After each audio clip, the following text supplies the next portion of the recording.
1065? It's time now for Front Page Jacksonville, a show that delves into the issues that affect you. We believe in transparency and providing only the facts. And now, here's Octavius Davis. Welcome back on another beautiful Sunday morning here in the city of Jacksonville, Duval, 904, or depending upon how far you go back, Calford. For those of you who may not know, Calford was the original name of this city we call Jacksonville. But welcome to another week. Glad to be with you here today as we dive into the various topics and information that we'll be sharing. Also expect to have some guests joining us during the 7 o'clock hour. So definitely looking forward to being able to speak with them as they share information with you. So what have you been up to this week? We finally got some sun peeking through. The rain finally stopped cascading from the skies. Did you get out and enjoy yourself? Did you have an opportunity to do something different? What fun and exciting new ventures came your way this week? Whatever those things may be grateful for them because it lets you know that you're alive. I don't know about you, but I'm one who gets bored very easily, so I don't like mundane, repetitive type actions. So with that being said, I have some information to share with you. All right. During the first show, I believe I shared that my wife and I, we have 5 children and 2 granddaughters. The breakdown of our 5 children, we have 4 girls, 1 boy. So I'll start with the 4 girls. Chauncey's 26. Christina is 24. Serena is 22. Kayla is 20. And then our son, OJ, or Octavius II, he's 14. Our daughter, Serena, just went public with this information the other day, which is why I can now share. But she is preparing to become a mother. Yes, Serena is expecting, and so she's preparing to make us grandparents again. And I want to make one thing abundantly clear right now. I am not a granddaddy or a grandfather, okay? If you see me out in public, I'm going to call you Pawpaw. if you happen to come across my social media and you decide you want to friend me, and during that interaction of friending me, you decide to engage with me and comment on my content, I shall affectionately be referred to as Pop. Okay? It is Pop. All right? You only have 3 ways that you can refer to me. You may refer to me as Octavius. You may refer to me as the $1 Million Voice or Pop. Anything outside of that will be deemed an act of war and disrespect. Okay? It is Pop. I am no one's granddad, grandfather. No. We don't do that. Okay? My grandfather, Clyde Davis, that was the grandfather. Okay? I'm Pop. But she's preparing to become a mother. We don't yet know, what she's having. But again, I gave you the dynamic of my family. I have 4 daughters. I have 2 granddaughters. I have a wife. My wife has a Cavapoo doodle, whatever kind of dog it is. It's a Cava Poodle Doodle mix blend. I don't know. But it's a female dog. Listen, the guys are outnumbered in my home. There's me, there's my son, and Serena, she also has a dog named Milo. Okay? But I have a strong suspicion there's a grandson on the way. That's just me, okay? Ultrasounds haven't confirmed this. Doctors haven't alluded to this. But I'm a Pop. Okay? We can sometimes sense these things. And other Pops who are out there, you know exactly what I'm talking about. I just kind of get a sensation that there's more testosterone preparing to come through the Davis dynasty. And if it isn't, I'm definitely rooting for it. Okay, I'm on the baby boy, the grandson train. So we'll see how that goes, and I'll definitely keep you posted. But my family definitely had an opportunity, and of course we've known, for months now. But she decided to finally go public with it, and I decided that's how I would open up today's show, preparing to be a pop again. All right, and I mentioned the dynamics of my daughters and our son, but very quickly, my granddaughters, Chloe is 4, Aubrey is 2. And they are, they both have me wrapped around their finger. I can't even lie. They got me. All right, they got me. But welcome to Front Page Jacksonville. If you're just tuning in, I'm your host, Octavius Davis. Throughout the show, we will be discussing different topics that I welcome you to call in and share your thoughts and opinions on. If you'd like to jump in, that number is 833-758-1065. I'll repeat that once more so that you'll have time to go ahead and save it in your phone. As a matter of fact, put it on your speed dial, 833-758-1065. So let's go ahead and jump into it. It's been an interesting week of news and a few different things happening here in Jacksonville, which I'll get to in just a moment. But the mess is hot. No pun intended, considering you're listening to Hot 106.5 right now. But the mess is hot when your mess trumps the former vice president's situation from last Sunday with this botched assassination attempt. All right, so we'll get to that in just a moment. But let's first talk about Sean P. Diddy, Puff Daddy, Brother Love Combs. What are your thoughts on what many people believe has been brewing for some time now? And of course, if you've been tracking this in the news, a few months back, actually 6 months ago, federal authorities conducted a sex trafficking investigation as they raided his homes in both Los Angeles and Miami. Well, he was arrested. Sean P. Diddy, Puff Daddy Combs was arrested this past Monday, in Manhattan. Bail was denied. All right.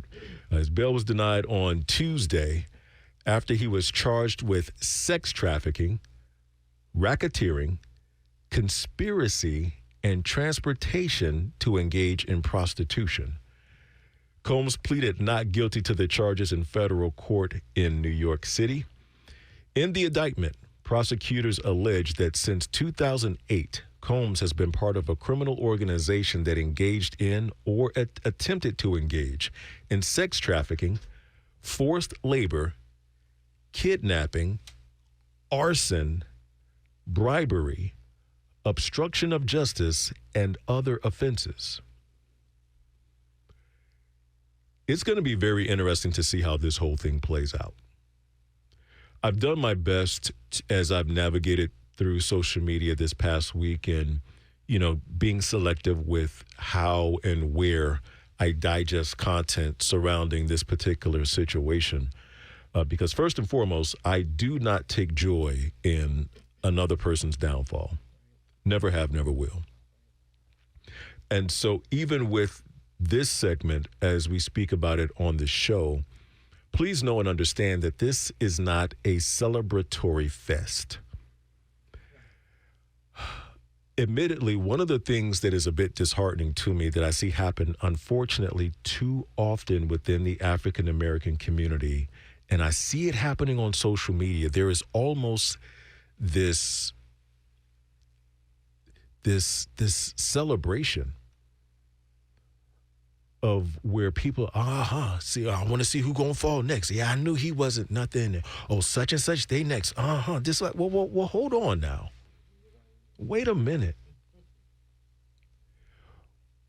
Why is it that within our community, there's almost this rush to stand by the sidelines as a person falls from whatever pedestal society may have placed them on towards rock bottom?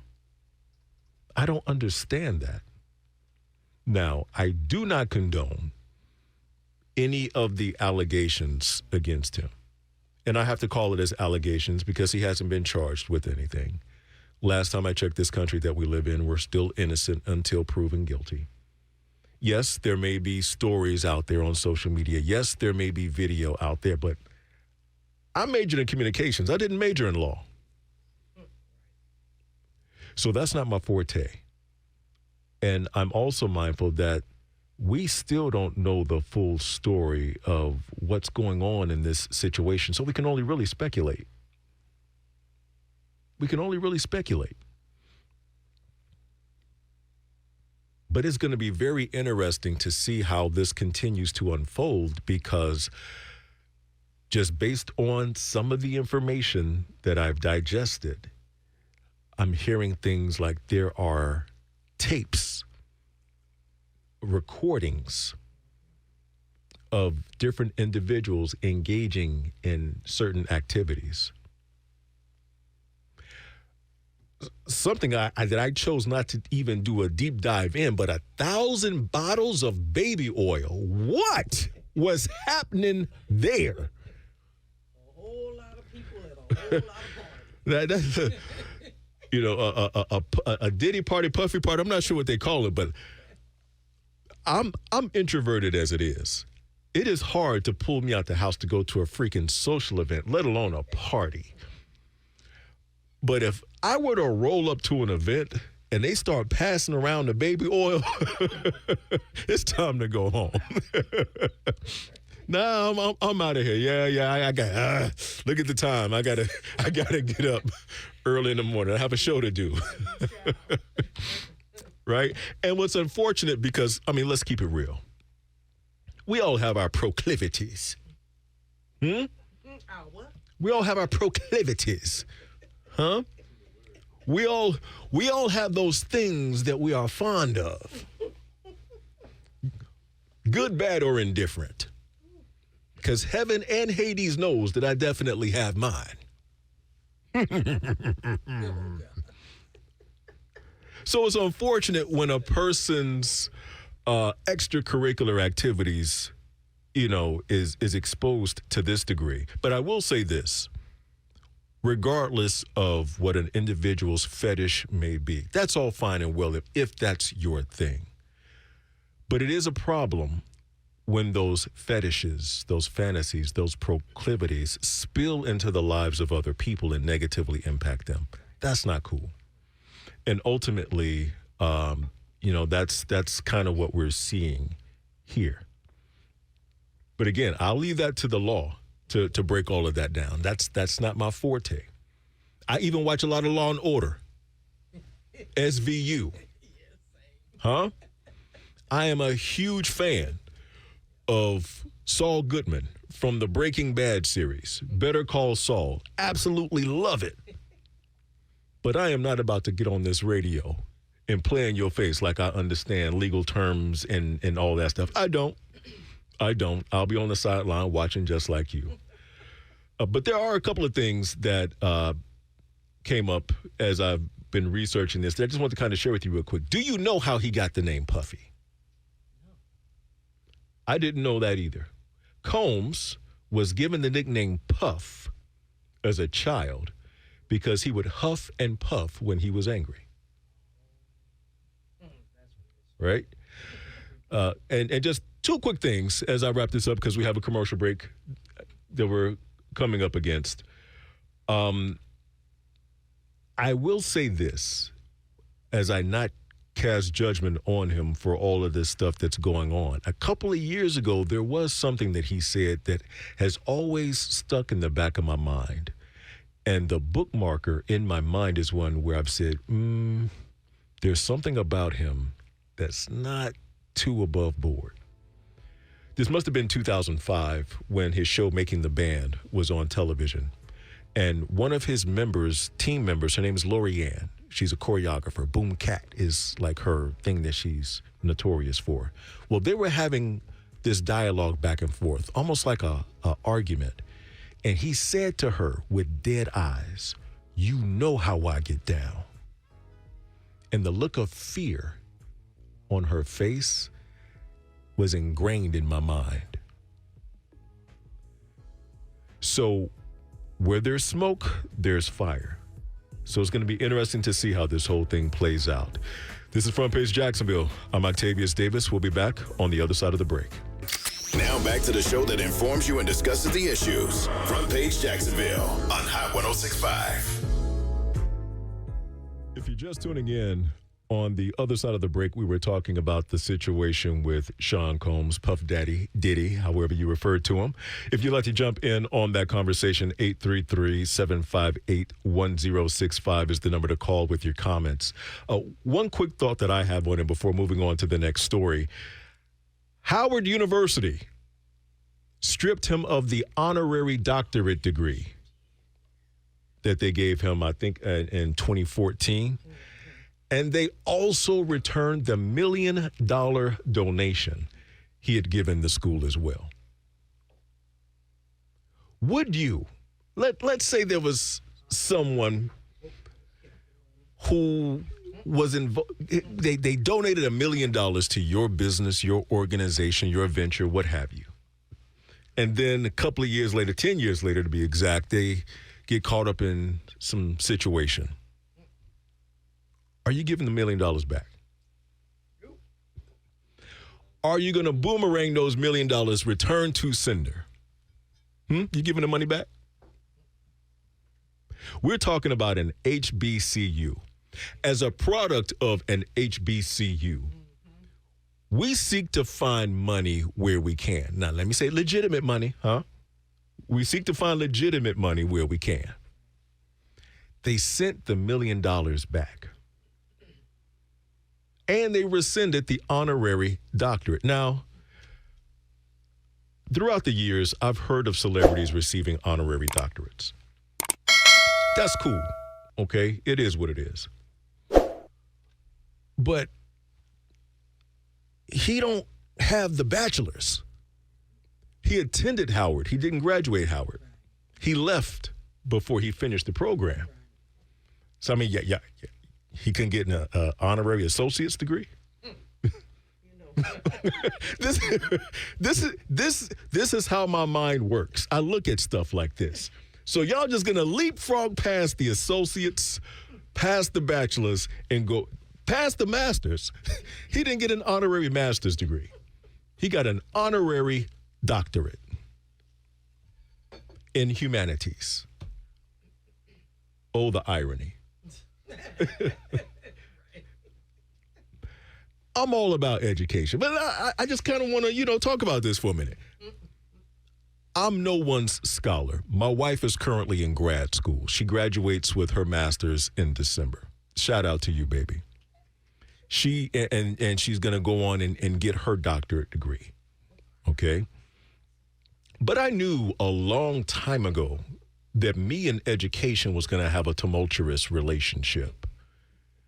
I knew that a long time ago. I'm going back to high school. Let me tell you something.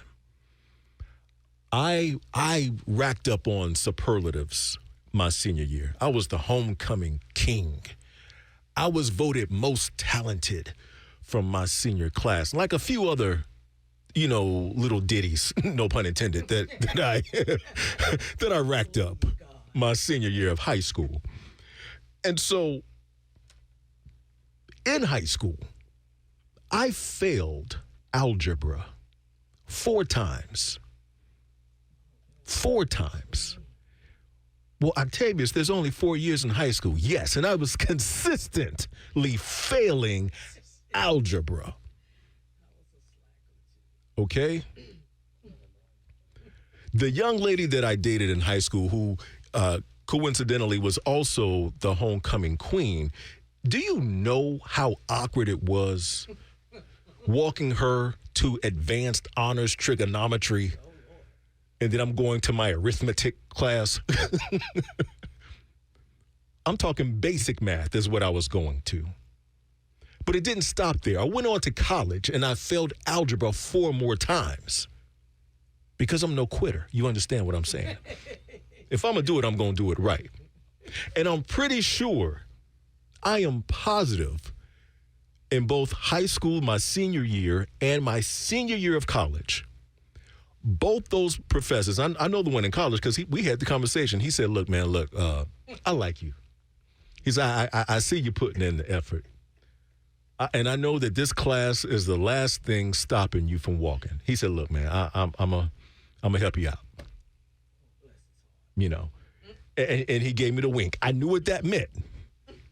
The translation, you didn't fail algebra for the 5th time, but I'm going to go ahead and push you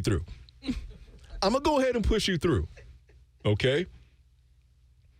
So I understand that higher education is sometimes just outside of everyone's grasp and reach. But we're really going to leapfrog the associates, the bachelors, the masters, and go right to the honorary doctorate? Well, in either case, they took it back. They stripped him of it. So he's right back to, I guess, a high school diploma. When you look at the educational structure of things. Hey, you listen to Front Page Jacksonville. I'm your host, Octavius Davis, 833-758-1065. 833-758-1065 is the number to call if you'd like to jump in. So last Sunday, former President Donald Trump had another situation. According to news reports, he was not harmed in last Sunday's apparent assassination attempt as he golfed near his Florida golf club. But the second attack on his life in barely 2 months is likely to further unsettle an election cycle already marked by upheaval.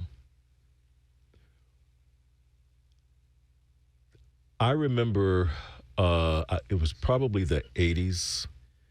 I believe there was an assassination attempt on Ronald Reagan. Mm-hmm. I remember that. From that time to now, I can't recall, publicly at least, any other assassination attempts on a sitting or former president. Now, I say publicly because we have no clue how often Secret Service is mitigating threats that may come, towards a president. But I will say, this must be the C-team Secret Service that they have out here on this trail with him. These must be they got the JV Secret Service out here. We're like, what are y'all doing? How are these situations not being cut off at the pass? Y'all got the Jaguars of the Secret Service team out here looking after Trump. Good googity boogity. What are y'all doing? The man suspected in the incident, Ryan Wesley Roth, camped outside the golf course in West Palm Beach with food and a rifle for nearly 12 hours. My man was set up for 12 hours.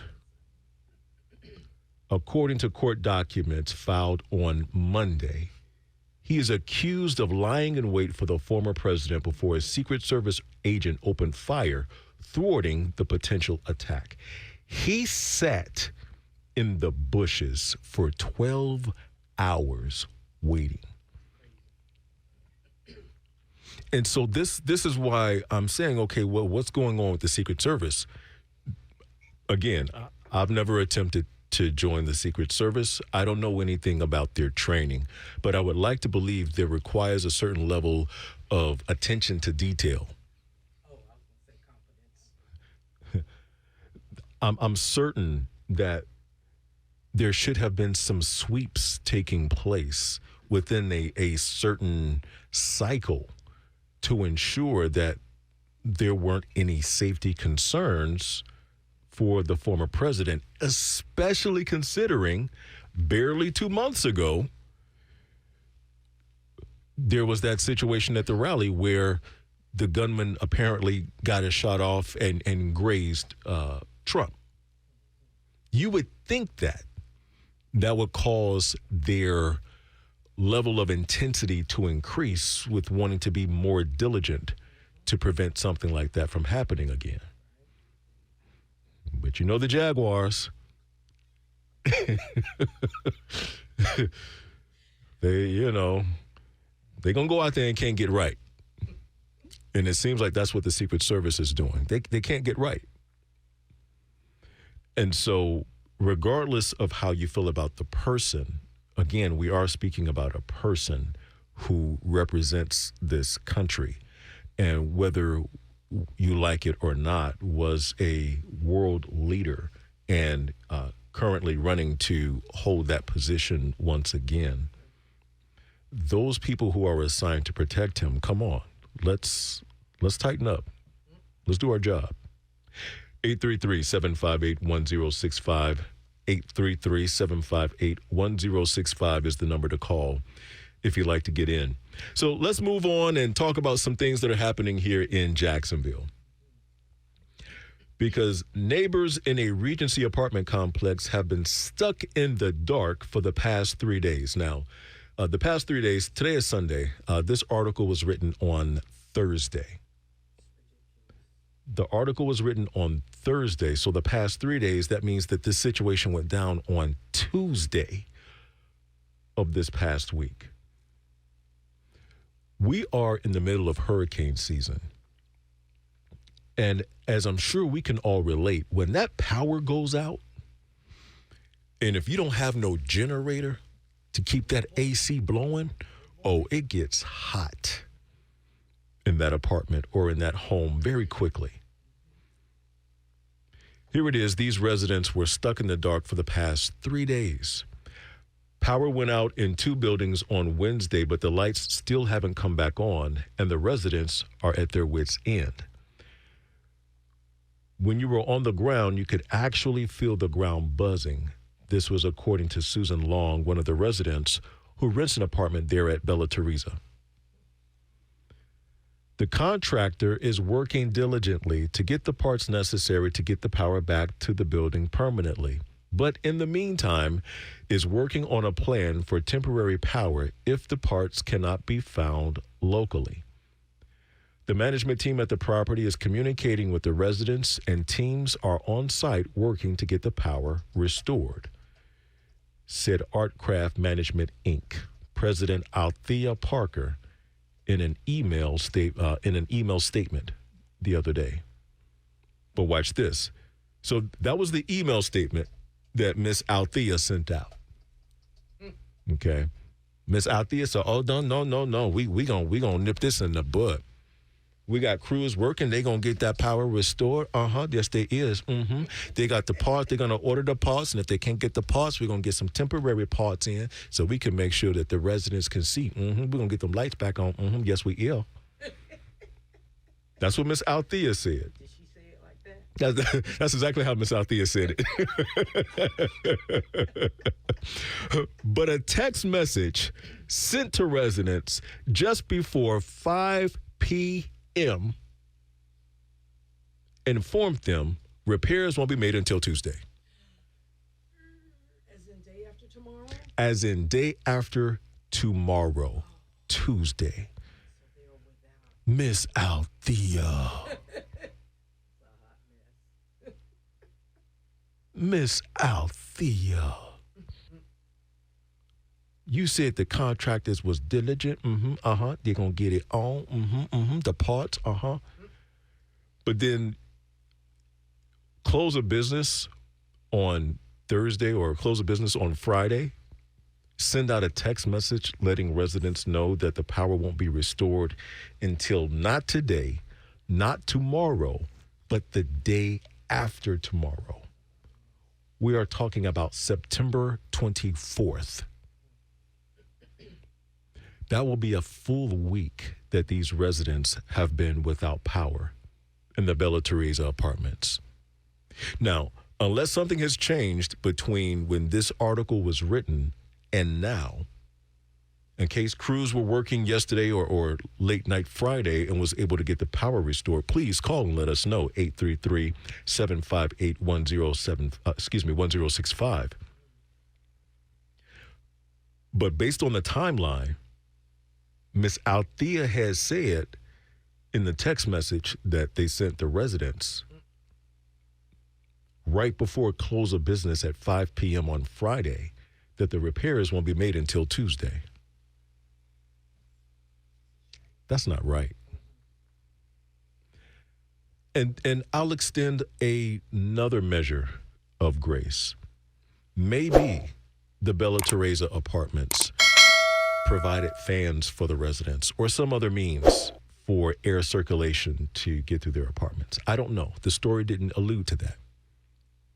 Maybe they sent another text message to residents saying that because of this inconvenience, we're going to prorate your rent this month because we understand how this situation has inconvenienced you and your family. I don't know. The article didn't say that.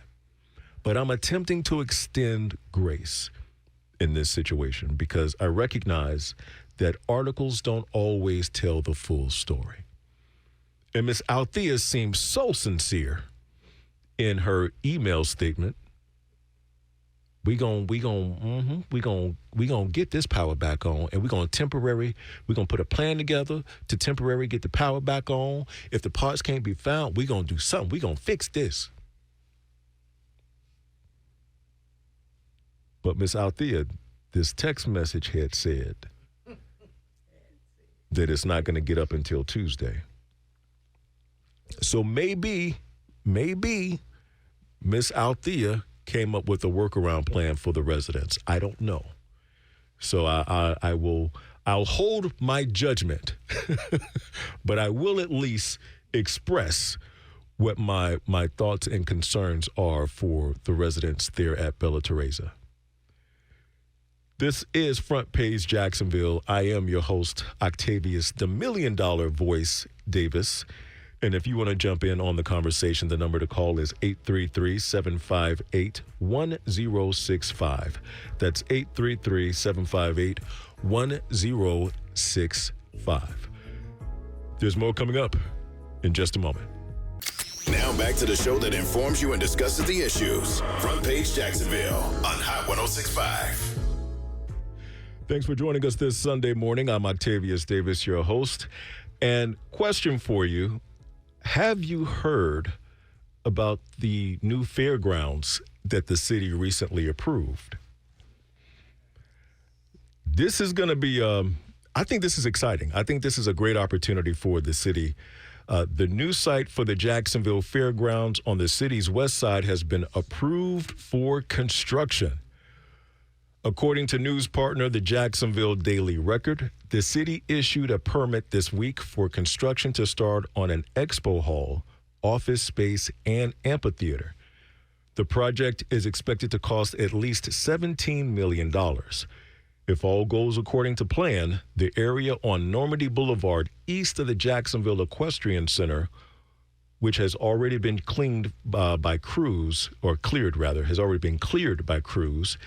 is expected to look pretty different by June of next year. That's pretty dope. So for those of us who have been in Jacksonville since the dawn of time, historically, the fairgrounds has been nestled in between the football stadium and the arena. And during fair season, which fair season is fast approaching, the Jacksonville Fair usually comes in late October, early November.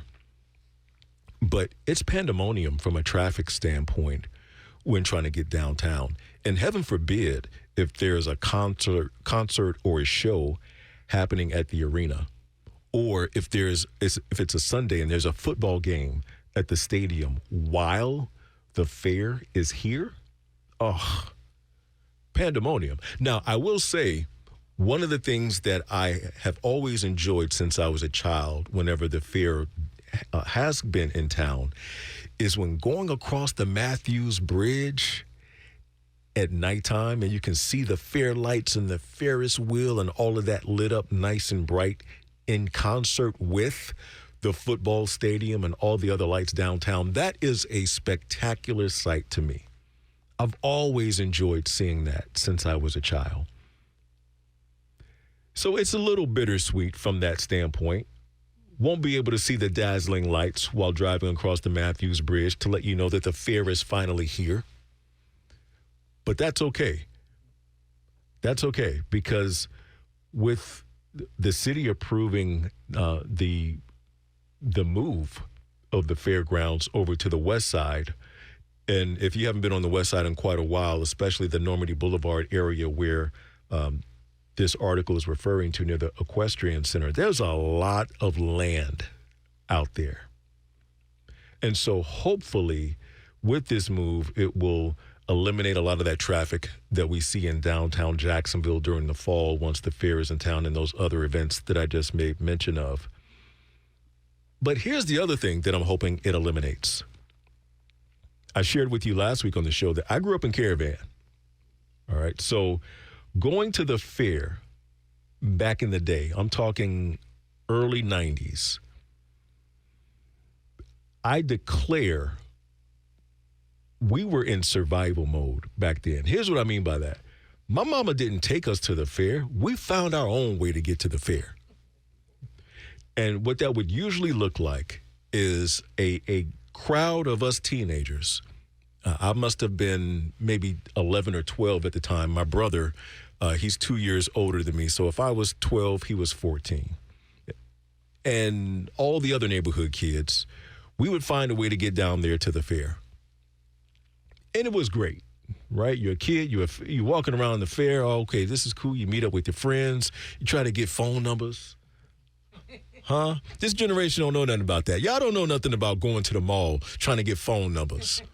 Going to the fair to try to get phone numbers. You don't know nothing about that. But this is what we used to do. But when we would get there, that excitement because of the lights and the adrenaline rush that comes along with either trying to hop on a ride or get a phone number would quickly diminish because this crew of guys got beef with this other crew of guys, and now a fight breaks out at the fair. That has happened so much throughout the years. I want to say back during the time frame that I'm referring to, there was an event called Midnight Madness. And Midnight Madness was just that. They would open up the fair at midnight, and it would go until like 5 or 6 a.m. And that's what we all would rush to. That was the big hype for us back then. But the madness would ensue because every year that fair came to town, every weekend that Midnight Madness opened up, fights would always break out. They eventually changed the name to Midnight Magic. I think they started putting 2 and 2 together. So, these kids are really bringing the madness to this fair. But what happened? Well, escalation happened because eventually the group of guys were no longer fighting.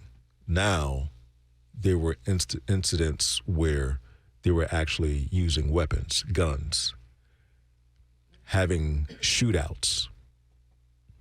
And so what I'm hoping the move of the fairgrounds will eliminate are those types of incidents right there. There's nothing more horrifying as a parent to take your family to a public setting, to a public, supposed family-friendly event, and be met with either a crowd that ensues due to a fight or the sounds of gunshots ringing out and trying to figure out how to scramble your family together and get to safety. So with this transition, again, I hope that this is one of those things that will be introduced into the new fairgrounds, that there'll be different measures and mechanisms in place to prevent such activities and behaviors from going down.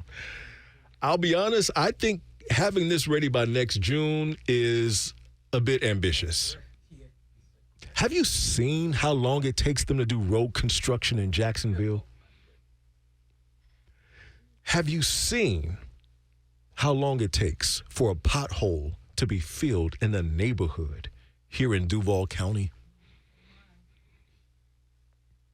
So I think it is super califragilistically FBALadociously ambitious to say that this new fairgrounds is going to be ready by June of 2025. But we'll see. We'll see. The city may surprise us. Speaking of events, do you know who's coming to town this Thursday?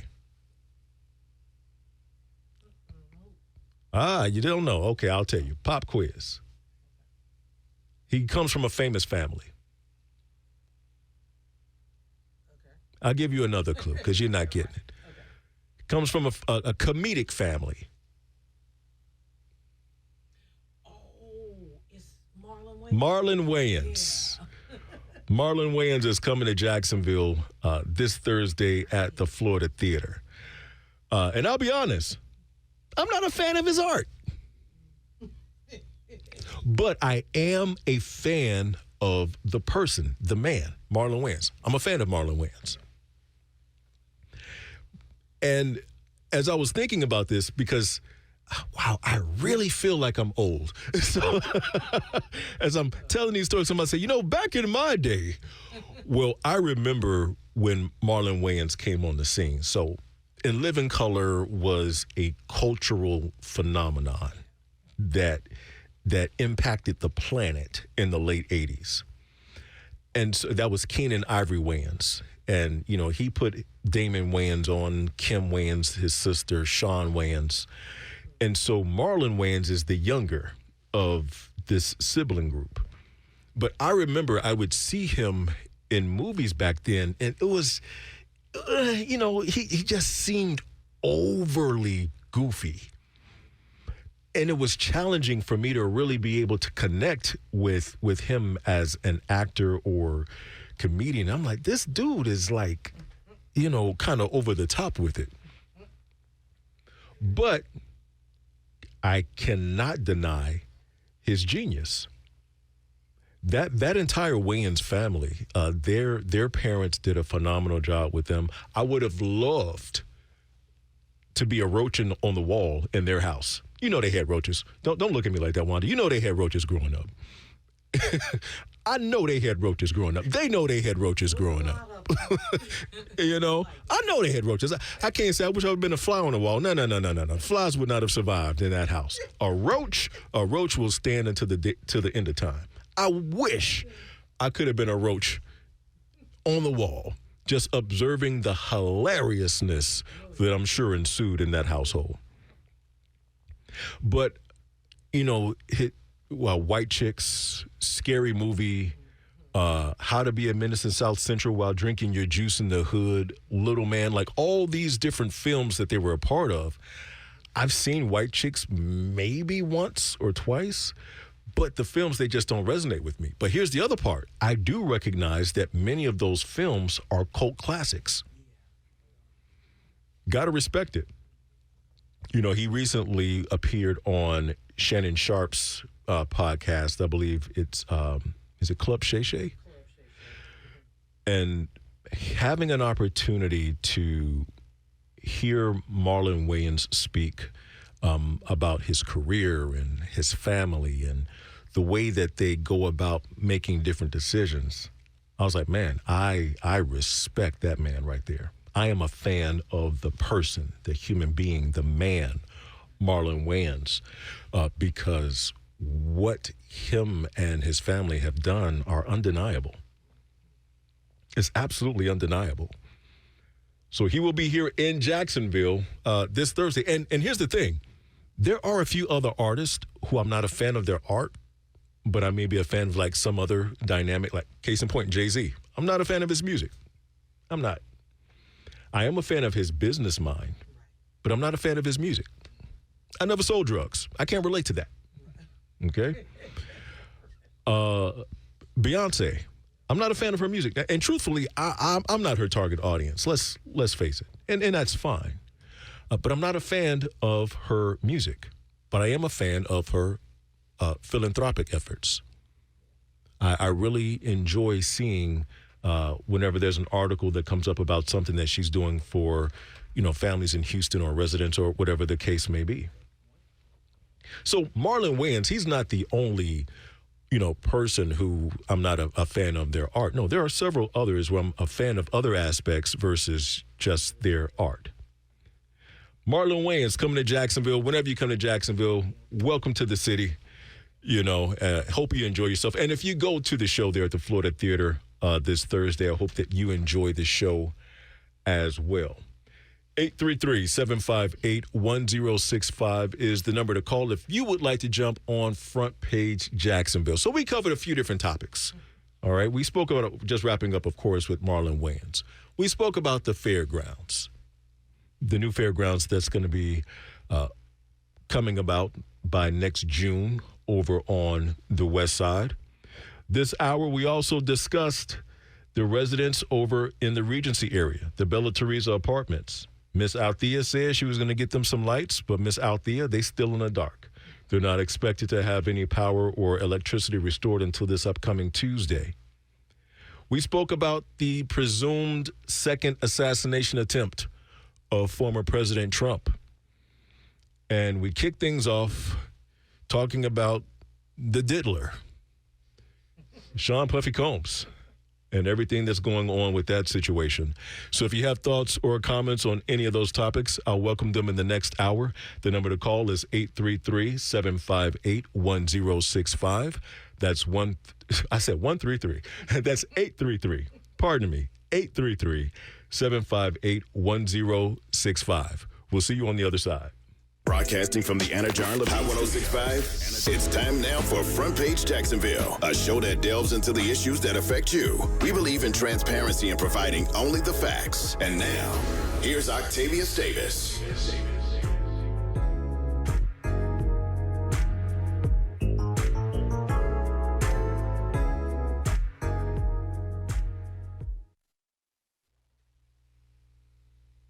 My mic is, all right, there we go.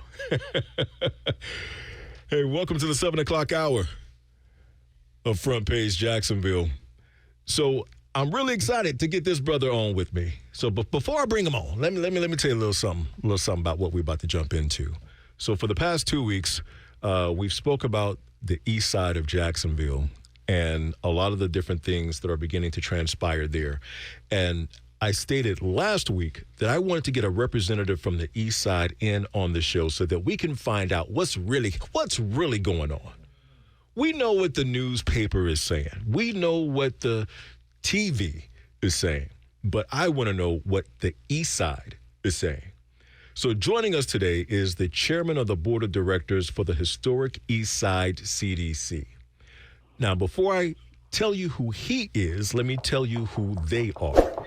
The mission of the historic Eastside CDC, formerly known as the Eastside Community Coalition, is to serve as the resource and liaison to preserve and transform the East Side, or out east, all right? Those neighborhoods through equitable community development by improving access to affordable housing, social services, cultural development, wealth building, education, and safety. Please welcome to Front Page Jacksonville, my guest, the chairman of the board, Mr. Ricky Anderson. Eastside Mayor, what's up, brother? Good morning. How are you today? I'm good. Excellent. Glad to hear it. Brother, I have not seen you in quite a while. And I want to say it was a couple of weeks ago, your page popped up on my Facebook. I was like, when did Ricky grow a goatee and gray hair? When did this happen, Ricky? It happened over the last few years. Hey, well, man, I'm glad to see you. Thank you so much for jumping on the show. Happy belated birthday to you as well. Thank you. Absolutely. So, Ricky, let's talk, man. Before we jump into all of the motion that we've been hearing about happening on the East Side, talk to us about the historic East Side CDC. What have you all been up to? Thank you. You did a great job telling the audience about our organization. Well, over the last few years, we have been working within the community not only as I serve as chair, but I also am a resident of the Eastside. I been over here most of my life, but I purchased a home in 2017. So that kind of pushed me or propelled me to get involved in the community. One of the reasons why I got involved was over here was as a child growing up, nothing was changing, and when I became, of course, an adult, nothing seemed like nothing was happening, and I felt like I needed to get involved in the community to make things be an advocate and be a voice for the community because it was just staying the same, and I just felt like things should have changed by now. So the organization we came together, and we just started working on things that we could do for like forming out, and that was like cleaning up the community and hosting like community like meetings and just things that like neighborhoods should do. Sure. And then a few years ago, our partner, Lift Jacksonville, along with our organization, we applied to become a historic district through the National Registry. And so that was an accomplishment because our neighborhood was added on the National Registry. But our organization lately has been doing home repairs, which would mean that a lot of our residents own their homes, but to keep them from selling to investors or move it out, we have a program within our office where we help residents restore their homes and keep the residents inside their homes. So that's one of our biggest initiatives right now. Sure. Is rehab and doing some work to keep our residents in their home. And very quickly, Ricky, I want to jump in right there. Mm-hmm. So with the different programs that you have to help residents restore their homes, what's the process for the residents to be a part of those programs so that they can get their homes restored? Okay, so it's very simple. What they need to do, what the resident will need to do, is they will visit our website, which is www.hecdcjax.org. That's hecdcjax.org, and there's an application process that one will fill out, and then they would ask them some questions, and someone from the office will then reach back out to them and take them through the process. Very good. And that website, once again, if you were scrambling to grab a pen, H as in Harry, ECDCJax.org. If you currently live on the east side of town and would like to apply to have restorations done to your home, that's the website where you would like to go. So, Ricky, I want to rewind a moment. You mentioned that growing up on the east side, you noticed that things weren't changing. What things specifically were you noticing that weren't being changed in your area? It was simple things like one thing that I noticed was just the vacant lots and homes that were over here were still there. Like simple upkeep of the streets and corridors were not touched most of the times. Parks was like really not touched, as in like being maintained or clean. Like regular like right of ways, things of like that nature was like always not cut or groomed, or my mom would have to call the 630 number a lot to get city services to come out to do things that would normally be handled by them. Just just like basic city services was was very poor or low over here. Right. I remember including the crime and the apartment problems that we've had in the past. So on top of all of that as well. Certainly. Yeah, I remember, and I apologize, I cut you off a moment ago. I remember in high school, I believe it was, my mom had a friend on the east side of town, and he would buy properties. He grew up on the east side, and so he would buy properties and flip these homes. But I remember in high school, I would sometimes go and help him with restoring those homes, putting in installation and things of that nature. So I'm glad to hear that with the historic East Side, you all are now investing back in the community, helping those residents to be able to beautify that area, which leads me to what I want to now discuss with you. Because for the past couple of weeks, I've been hearing and seeing things in the news about restoring the East Side, renovations coming to the East Side. And just last week, Mayor Deegan allocated $40 million towards the East Side. And so, brother to brother, I'm just trying to understand, with all the motion that I hear in the news about what's going to happen on the East Side, from your standpoint, what does all of this really mean for the residents in the East Side? I'm glad you asked. I think I know as a resident, we're all excited. Sure. But until we start seeing something, it's just that right now. But I think we're happy. We're looking forward to the dollars and the much improvements. But we don't. Right now, we just only can hope and that things are going to happen the way it's supposed to happen. So I really can't say anything until we start seeing some action next year or in the following year. And I'm gonna go ahead and translate that for you, Ricky. Ricky said, "Don't talk about it, be about it." Right.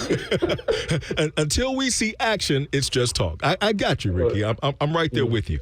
Has anyone from the city been in contact with the historic East Side CDC with regards to all of the improvements that's being stated is going to come to the east side of town? Yes, they have our CEO and president. They've been in contact with the city and with the, of course, mayor's office and the Jaguars and the other partners as it relates to the community benefit agreement and everything. But now we're ready to see some action. And I want to say this: people sometimes feel that it was the Jaguars that wasn't doing enough, but I have to tell them this, that it before it was any team, the community was not getting it wasn't getting the attention that it was supposed to get.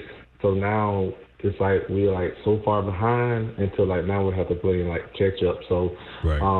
It was not really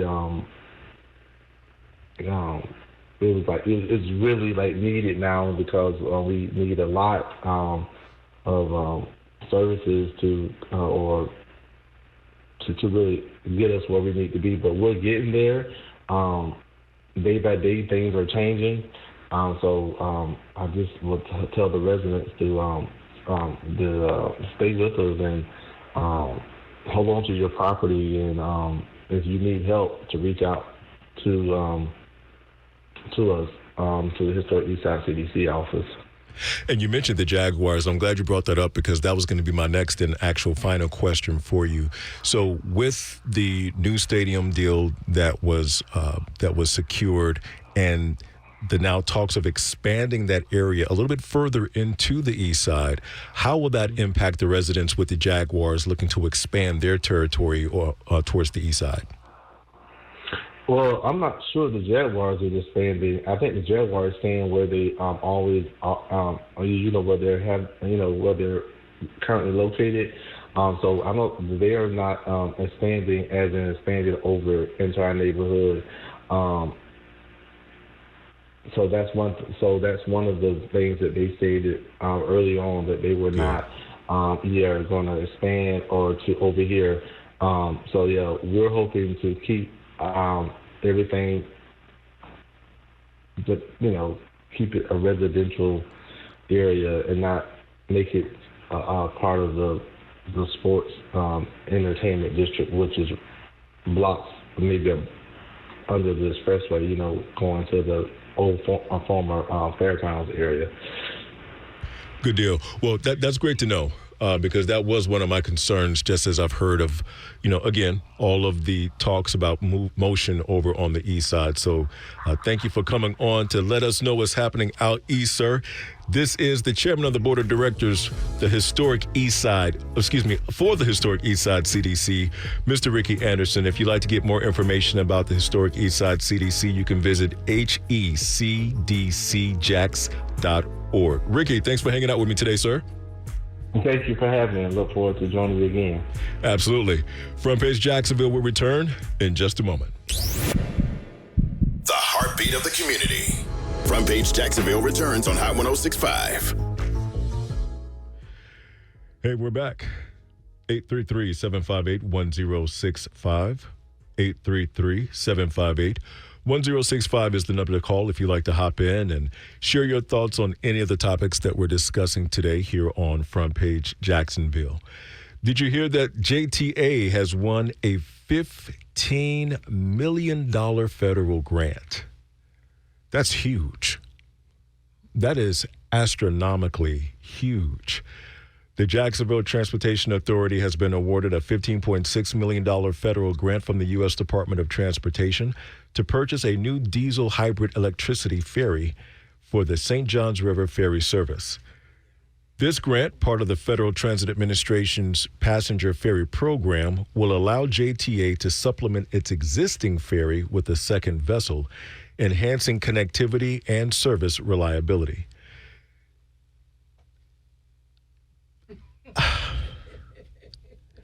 So I want to reiterate, this is huge. $15.6 million. I didn't know we had a first ferry, so these funds will help us get a second ferry. I didn't know that there was a first ferry. Yeah.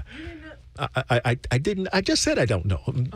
My producer, she busted my chops. I just said I didn't know. It's been in operation for years, dude. Have you ridden the ferry?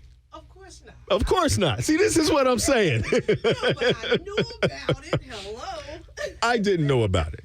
The last ferry-ish type of thing that I was aware of floating on the St. Johns River, there was like a river taxi that would take you from one side of the river to the other. Now, I've ridden that before. What it does, but people put their cars on it or whatever. But you're talking as if the people can hear you. You're not speaking into a microphone right now. Sorry. Did you want me to go? Could you please? Because you're giving us vital information here on Front Page Jacksonville. Ladies and gentlemen, boys and girls, please welcome the producer for Front Page Jacksonville, Miss Wanda P. Oh, good morning. As you were saying. No, I was saying, so yeah, like people would come over that need to come to work on this side. Okay. And then sometimes the ferry would be down for like a couple of weeks at a time. So with them adding a potentially new one, that'll help with not having it down right. So much. So yeah. That was it. But okay, thank you. Yes, I've known about it for years. Now, see, I didn't know. Good morning, and thank you. Welcome to Jacksonville. And so, based on the information that Wanda just shared, so the first ferry would often be down, so it was unreliable. So basically, the ferry was the ice cream machine at McDonald's. Oh, no, it's not. Because the ice cream machine is always down. That's a bit of a stretch. They would have maintenance times, Okay. and they would schedule what it appears to me from what I read. They would schedule those maintenance times, and they would tell people, so it wasn't as unreliable Got as the ice cream machine. I see. So essentially, with the second ferry being added during those maintenance times, while one is down, the other ferry should be operational to eliminate presumably, any issues. Exactly. So it's a good thing. But if both ferries go down at the same time, Wanda, ice cream machine. I am going to label it the if Jacksonville ice cream machine. If we're getting a new ferry, then we will be years away from that kind of thing happening, right? Hope one would assume. You would assume. One would assume. With the shiny new ferry. Right. All right. I'm turning my mic off now. Okay. And as she steps away from the mic, I'll pull closer to the mic and say this. I also hope that the ferries won't turn into the Skyway. Because JTA spent a lot of money for the Skyway system that we currently have that was supposed to improve transportation and reliability throughout the city. And granted, we have the little areas around downtown Jacksonville where people can park and then ride the Skyway. I forgot all about the Skyway. I'm just, to your point. Yeah. I forgot all about Oh, yeah. A lot of people have forgotten about the Skyway. The Skyway never came to fruition of what it was supposed to be. Right. So I'm just hoping. Right. And then now, speaking of that, now these autonomous vehicles are being tested. I think a test is going on right now with that. So that's the new thing in transportation for us. So we'll see how it all goes. But I think you have to have a thriving downtown in order for all of this to work. Yes, and absolutely. That probably is part of the problem. I do agree with that. And so with the introduction of autonomous vehicles, I saw that story in the news, I believe, last week with the addition of this other ferry. I just hope everything works the way that it's supposed to work and that all goes according to plan. Yeah. Otherwise, we're going to have a floating McDonald's ice cream machine. Jacksonville Mayor Donna Deegan celebrated the collaboration, saying this is another exciting grant win that is a result of our fantastic collaboration with the JTA, with relationships we've built with the Biden-Harris administration and the dedicated work of the grant writing teams. The new hybrid fuel ferry vessel will increase connectivity, sustainability, and economic competitiveness for the historic communities of Mayport Village and Fort George. So we'll see. We'll see what happens. I just, shared comically, but at the same time, realistically, because having a more reliable and thriving downtown from a transportation standpoint is needed here in Jacksonville, especially as our city population continues to increase. With our busing system, the schedule is much better than what it used to be 20 years ago, but there are still some gaps there. So if there's an opportunity for the transportation system, JTA, to put other measures in place that will help our downtown become more thriving, I'm all for it. I am all for it. I just don't want to see a situation where we pump $15 million into a ferry system that doesn't reach its full potential like the Skyway system.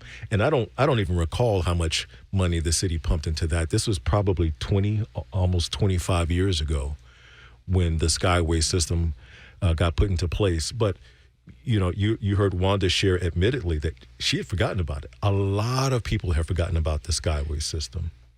There was a time where it cost a few coins or dollars or whatever to ride the Skyway. It's free now. And people seldom ride it. During my day job, my office is right at one of the stops of one of the Skyways, and no one ever gets off that thing. So,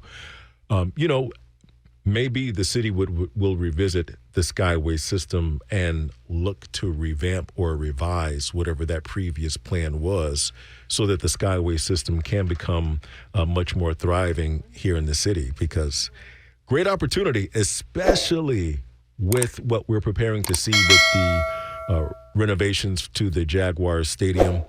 It's going to be fantastic, what I believe, for the overall culture of downtown Jacksonville. So hopefully we'll be able to get all of these different nooks and crannies in place so that we can have a real downtown like the big cities have. I want a real downtown like the big cities have, where there's a nightlife and there's entertainment and there are things to do and there's lights and it doesn't all shut down at 11 p.m. I want to see a thriving downtown. Hey, you're listening to Front Page Jacksonville. I am your host, Octavius Davis. Thank you so much for hanging out with me this morning. If you'd like to hop in, well, let me give you the number if you'd like to hop in, because I enjoy having dialogue and conversation. The number is 833-758-1065. That's 833-758-1065. Joining us now on Front Page Jacksonville is the project director with the Magnolia Project to talk with us about not only an event that's coming up this week, but some important information that you and your loved ones need to be aware of. Please welcome to the show, Miss Marsha Davis. Good morning, Marsha. How are you today? Good morning. I'm wonderful. How are you? I am outstanding. I'm very happy to know that my guest shares my last name. Now, Marsha, I don't know if we're related. I don't know if we're distant cousins or anything, but I'm glad to have another Davis on the other end of the microphone with me this morning. Hey, cuz. Yes, we could be cousins. So, Marsha. Such a small, big world. This small, big world. You're so right. And especially here in Jacksonville, it can become very small very quickly. Exactly. So thank you so much for joining us today here on Front Page Jacksonville. I know that there are some exciting things coming up that you're a part of this week, but before we dive into that, if you wouldn't mind, share with myself and the listening audience just a little bit about the Magnolia Project. Absolutely. The Magnolia Project has been around since 1999. We started out on 45th and Moncrief. We are now at the Pearl Plaza, 5300 North Pearl, and we opened up a new location during the pandemic in 2020. The Magnolia Project is a women's health center that provides clinic and case management services to ladies between the ages of 15 and 44 and to their male partners. When we started out in 1999, we were providing services to pre- and interconceptional women, so women before they got pregnant or after they delivered. And the goal of the Magnolia Project is to decrease the infant mortality rate.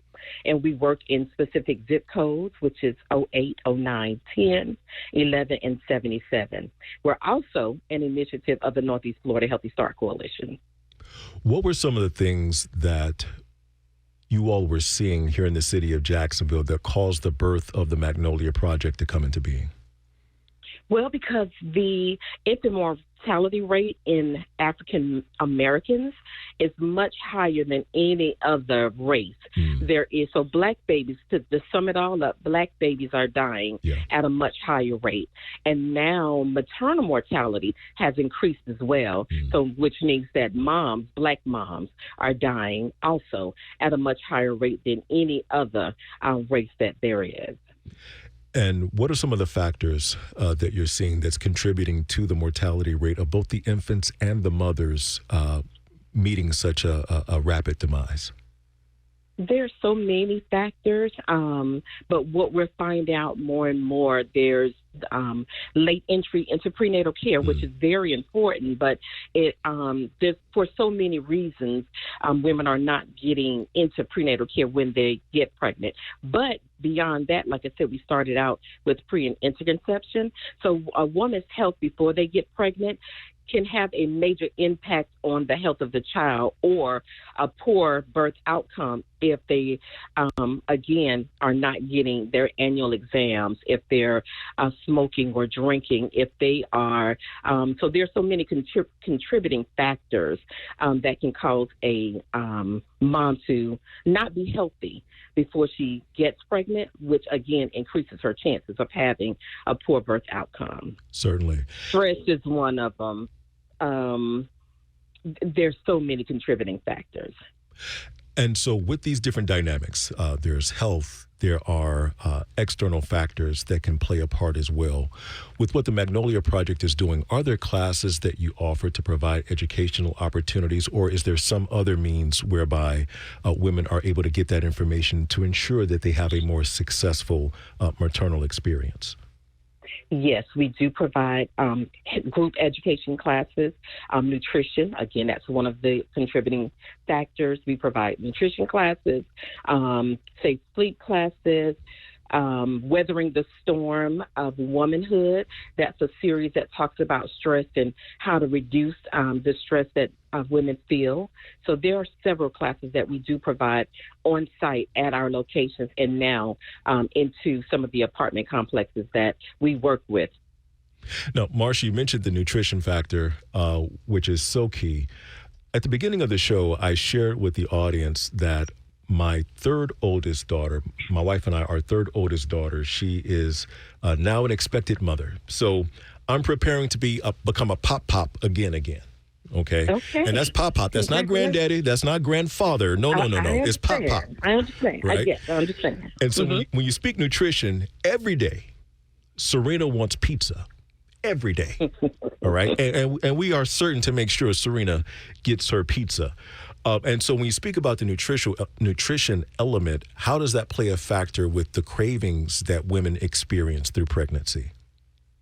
And so with those cravings, and that's even without being pregnant, we know that everything in moderation is good. But now with our nutrition classes that we're providing, we're talking about those things that will cause obesity or that can help to reduce obesity, hypertension, and diabetes.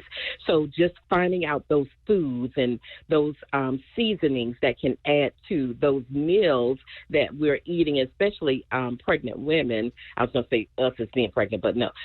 With the pregnant women that they are taking in. So pizza, of course, moms are going to have cravings, but it's making sure that that's not the only thing that she's eating. Yes, you're going to provide it because, you want to make sure that your daughter is being able to fulfill those cravings. Absolutely. But we want to also make sure that she has those nutritional values. She want to make sure that she has those things or know about those things because gestational diabetes in a pregnant woman is real.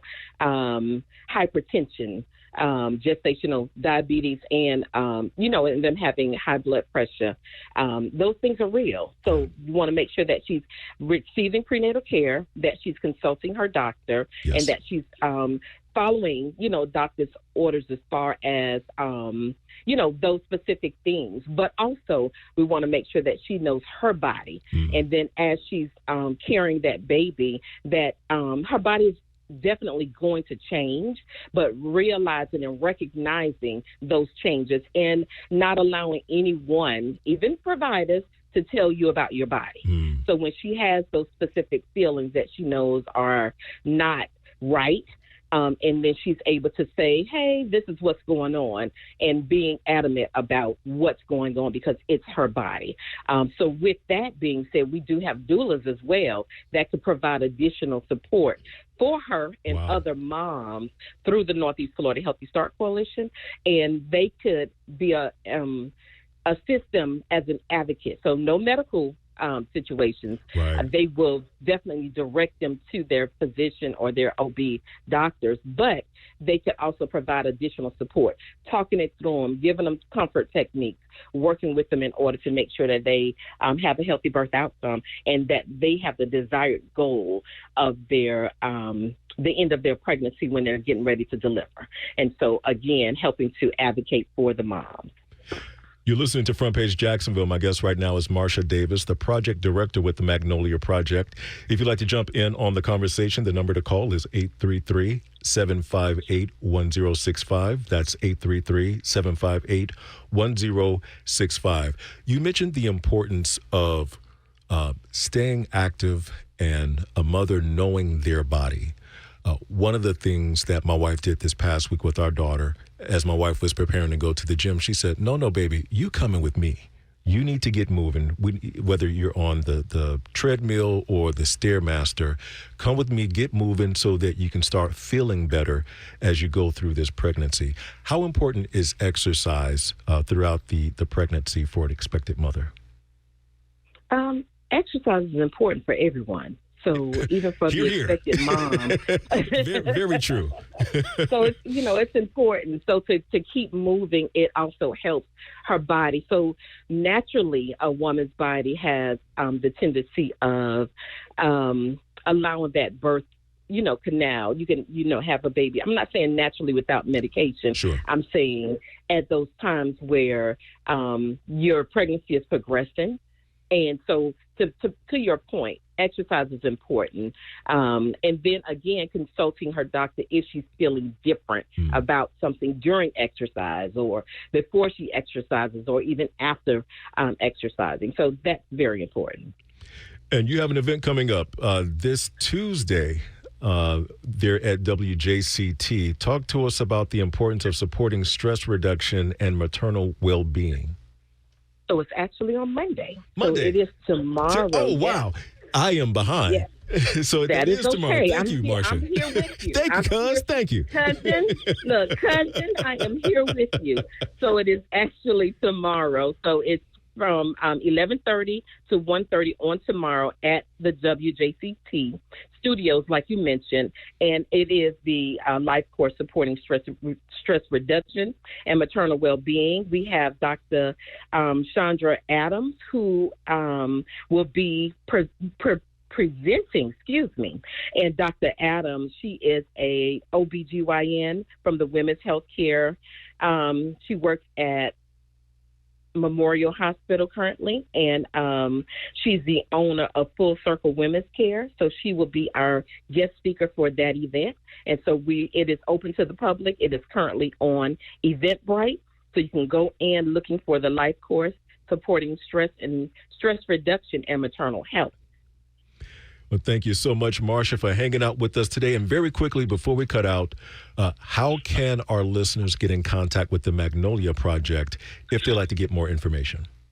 Okay, so two things. I just want to share one more event that we're having that's coming up on next Saturday. Please do. Definitely make sure your daughter is in attendance. So we have a community baby shower that is sponsored by Senator Tracy Davis. Yes. And it is on the property of the Magnolia Project, or the location at the 5300 North Pearl in the plaza. It is from 10 a.m. to 1 p.m.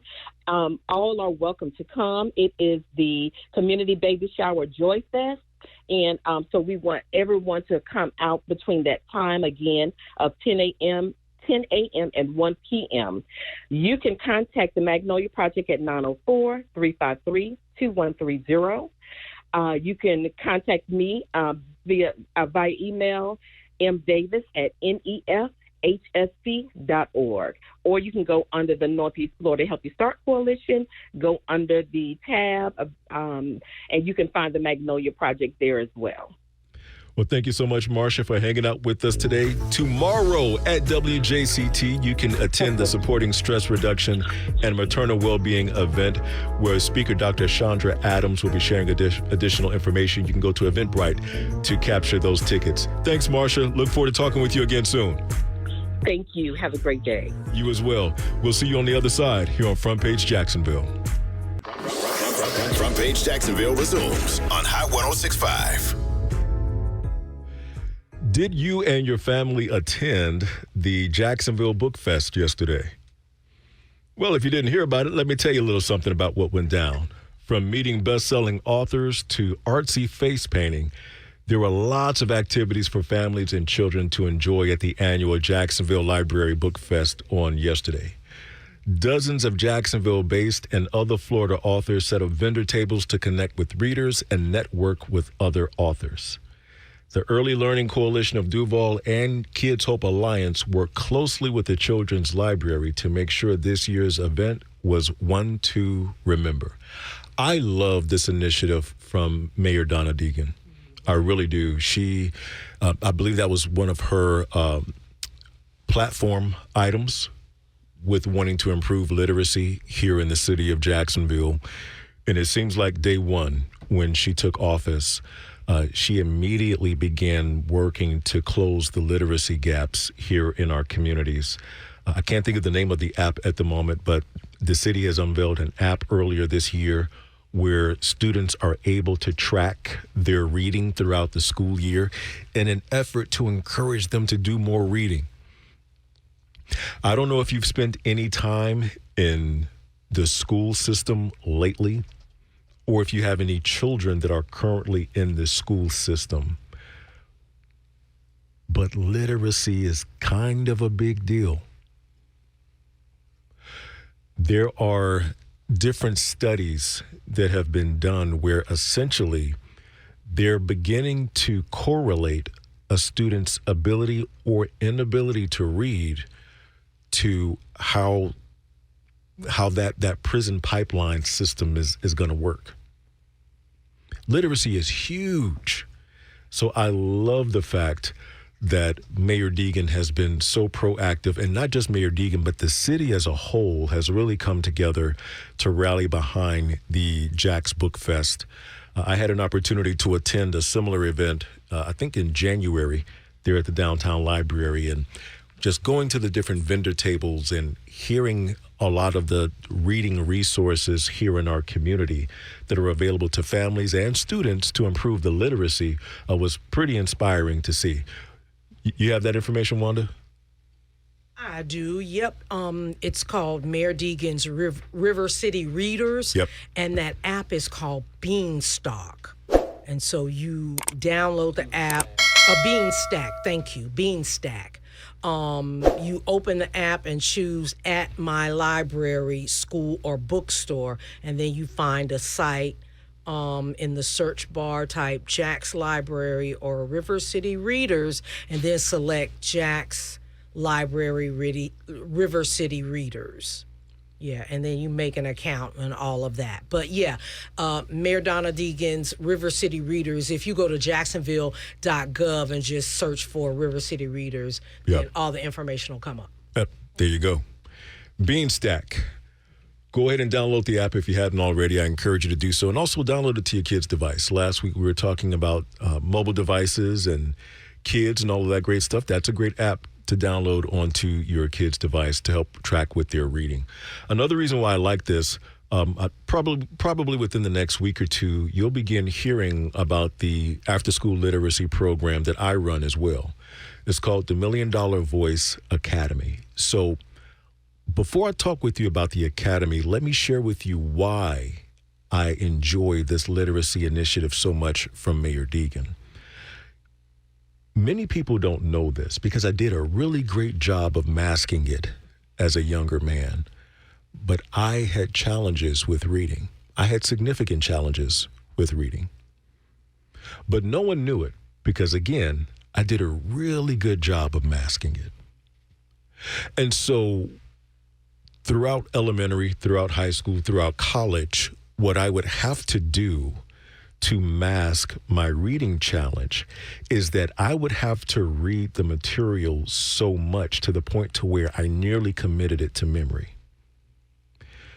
Now, let me be clear. It's not that I could not read. I could read just fine. I had challenges with being confident as a reader. You may remember how that was in school. Let's say you're in history class and everybody, the teacher said, all right, we're going to read along together in this history book. And what does the teacher do? The teacher starts calling on different people to read out loud.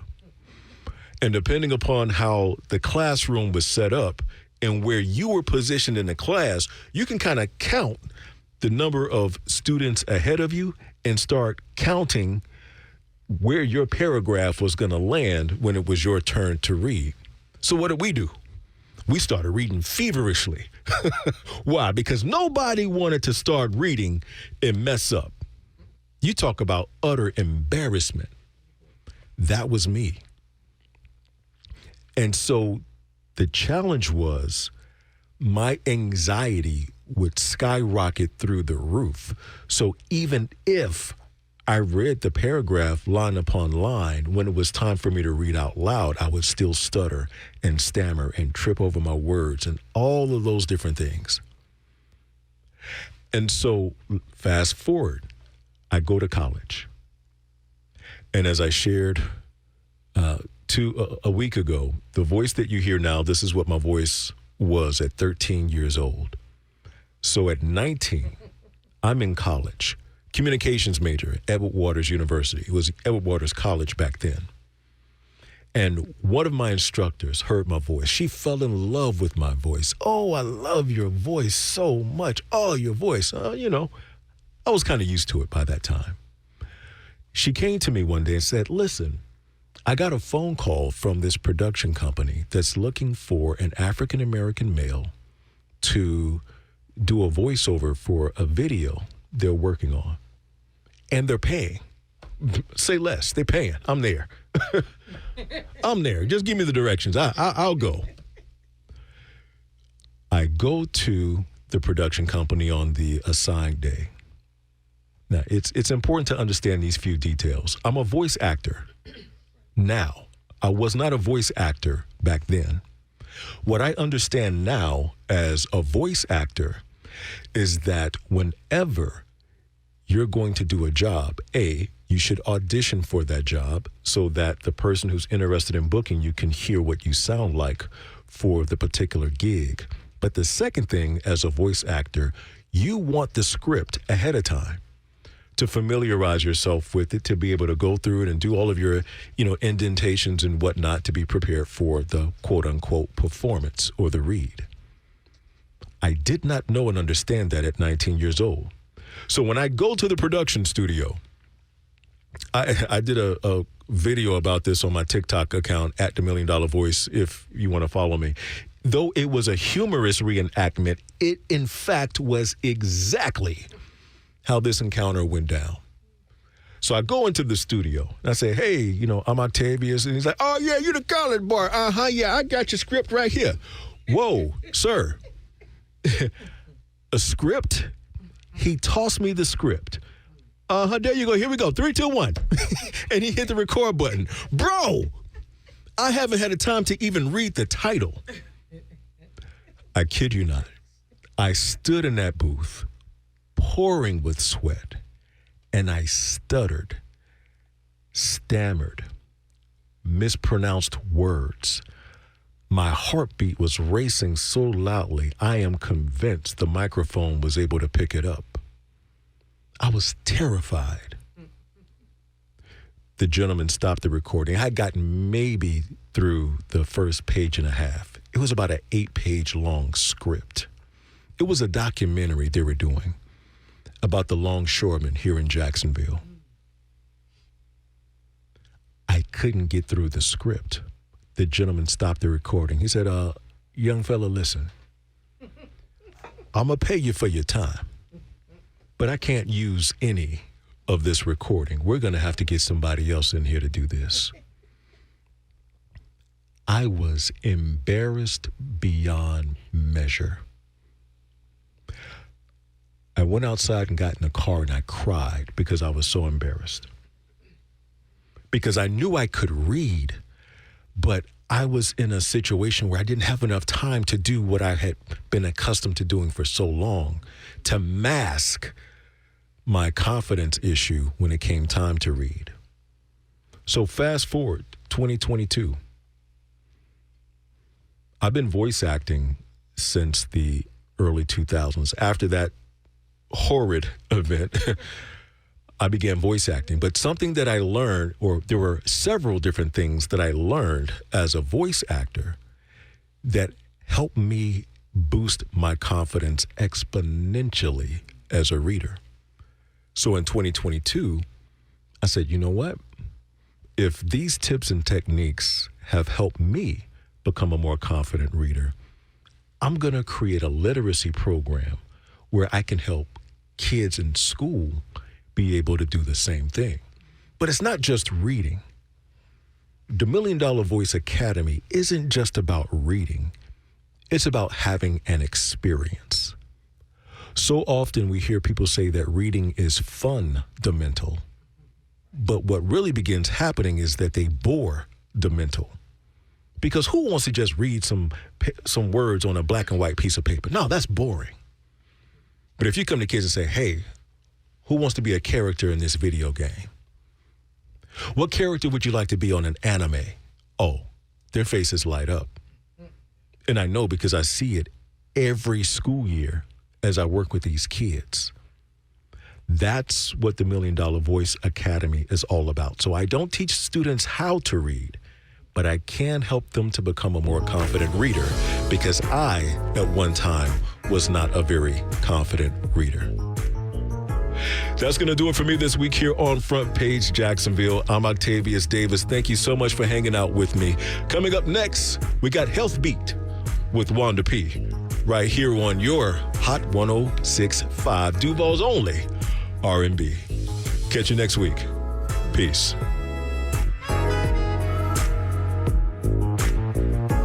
Front Page Jacksonville, Sundays from 6 a.m. to 8 a.m. For show episodes, go to hot1065fm.com. We are Hot 106.5.